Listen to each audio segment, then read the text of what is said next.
তাদের হৃদয় নরম করার জন্য, তাদের সামনে সত্যকে স্পষ্ট করে তুলে ধরার জন্য। এই সূরা মানুষকে জীবন আর মৃত্যুর গভীর রহস্য শেখায়। সূরাটিতে রয়েছে মোট ৮৩টি আয়াত। এর নাম রাখা হয়েছে প্রথম আয়াতে থাকা ইয়াসিন অক্ষর দুটির নাম অনুসারে।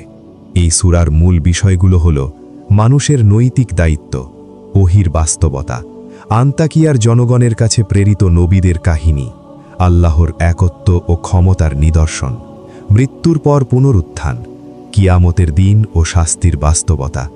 ইসলামিক চিন্তাবিদদের মতে নবী মুহাম্মদ সাল্লাল্লাহু আলাইহি ওয়াসাল্লাম এই সূরাটিকে বিশেষ গুরুত্ব দিতেন। এ কারণেই মুসলমানদের কাছেও সূরা ইয়াসিনের একটি বিশেষ মর্যাদা রয়েছে। এই বিশেষ গুরুত্বের কারণেই সূরা ইয়াসিন নিয়ে বহু তাফসীর ও ব্যাখ্যা রচিত হয়েছে। এখন চলুন আয়াত ধরে ধরে এই সূরার অর্থ ও কাহিনী বুঝে নিই। আল্লাহ এই সূরাটি শুরু করেছেন ইয়াসিন অক্ষর দিয়ে। অনেক আলেম বলেন এই অক্ষরগুলো সতর্ক বার্তার মতো। মনোযোগ দিন, ভালো করে শুনুন। আবার অনেকে বলেন এখানে আল্লাহ নবী সাল্লাল্লাহু আলাইহি ওয়াসাল্লামকে সম্বোধন করেছেন হে মানুষ বা হে সম্মানিত ব্যক্তি অর্থে। ওয়াল কুরআনিল হাকিম, প্রজ্ঞায় পরিপূর্ণ কোরআনের শপথ করে বলা হচ্ছে ইন্নাকা লামিনাল মুরসালিন, হে রাসূল, নিঃসন্দেহে আপনি আল্লাহ প্রেরিত বার্তাবাহকদের একজন। আল্লাহ শপথের মাধ্যমে এই বিষয়ের গুরুত্ব বুঝিয়েছে। এটি প্রমাণ করে এর পরের কথাগুলো নিঃসন্দেহে সত্য। এখানে উদ্দেশ্য হল স্পষ্ট করে বলা নবী মুহাম্মদ সাল্লাল্লাহু আলাইহি ওয়াসাল্লাম নিজের মন থেকে কিছু বলেন না।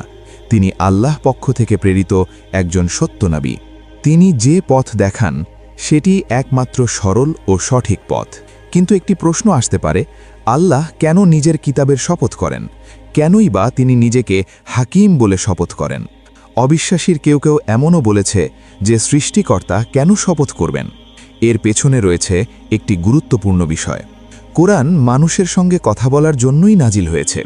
ভাবুন, আপনি যখন একটি ছোট শিশুর সঙ্গে কথা বলেন, আপনি কি বড়দের মতো ভাষা ব্যবহার করেন? না, আপনি এমন ভাষা ব্যবহার করেন যা সে বুঝতে পারে।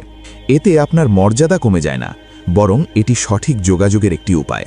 ঠিক একইভাবে আল্লাহ কোরআনে